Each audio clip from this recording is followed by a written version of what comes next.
Dear students, हम class 7th में 7 chapter हैं जिसका नाम है उपसर्ग, प्रत्यय तथा समास पढ़ रहे हैं। इस चैप्टर में मैंने आपको पढ़ाया था कि उपसर्ग किसे कहते हैं तथा उपसर्ग के कौन कौन से भेद हैं।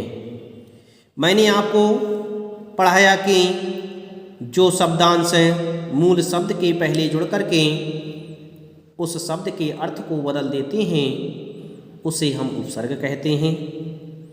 उपसर्ग संस्कृत के उपसर्ग, हिंदी के उपसर्ग, उर्दू के उपसर्ग और संस्कृत के अव्यय प्रयोग किए जा रहे हैं। मैंने आपको संस्कृत के उपसर्ग अच्छी तरह से समझा दिए। अब मैं आपको पढ़ाऊंगा कि हिंदी के कौन से उपसर्ग हैं। हिंदी के उपसर्ग हैं आध। आध उपसर्ग हिंदी का माना जाता है, हिंदी भाषा का उपसर्ग है जिसका अर्थ होता है आधा। यदि हम इस शब्दांश को शब्द में प्रयोग करते हैं तो शब्द बनता है अधपका, अधकचरा, अधमरा। अगला उपसर्ग है अन। अन उपसर्ग भी हिंदी का उपसर्ग माना जाता है जिसका अर्थ होता है अभाव, विरोध। अन उपसर्ग को जोड़कर शब्द बनता है अनपढ़, अनजान, अनमोल।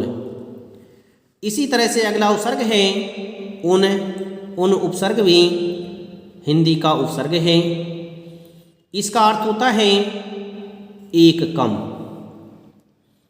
इस उपसर्ग को जोड़कर शब्द बनते हैं 49, 59, 39। अगला उपसर्ग है औ।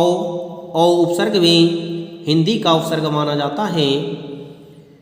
इसका अर्थ होता है हीन, निषेध। इसको जोड़कर शब्द बनते हैं अवगुण, अवघट। अगला उपसर्ग है का।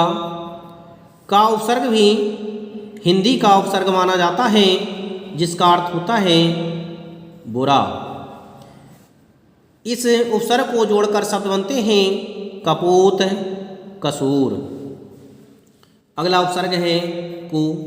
को उपसर्ग भी हिंदी का उपसर्ग माना जाता है जिसका अर्थ होता है बुरा। को उपसर्ग को जोड़कर शब्द बनते हैं कुसंग, कुपुत्र, कुदिन। अगला उपसर्ग है चौ। चौ उपसर्ग का अर्थ होता है चार। चौ उपसर्ग जोड़कर शब्द बनते हैं चौगुना, चौराहा, चौकोर। अगला उपसर्ग है ते। ते उपसर्ग भी हिंदी का उपसर्ग माना जाता है जिसका अर्थ होता है तीन। ती उपसर्ग जोड़कर शब्द बनता है तिकोना, तिराहा, तिमाही। इस तरह से और भी हिंदी के उपसर्ग दिए गए हैं जिन्हें आप अच्छी तरह से पढ़ेंगे। अब मैं आपको पढ़ाऊंगा कि उर्दू के कौन कौन से उपसर्ग होते हैं।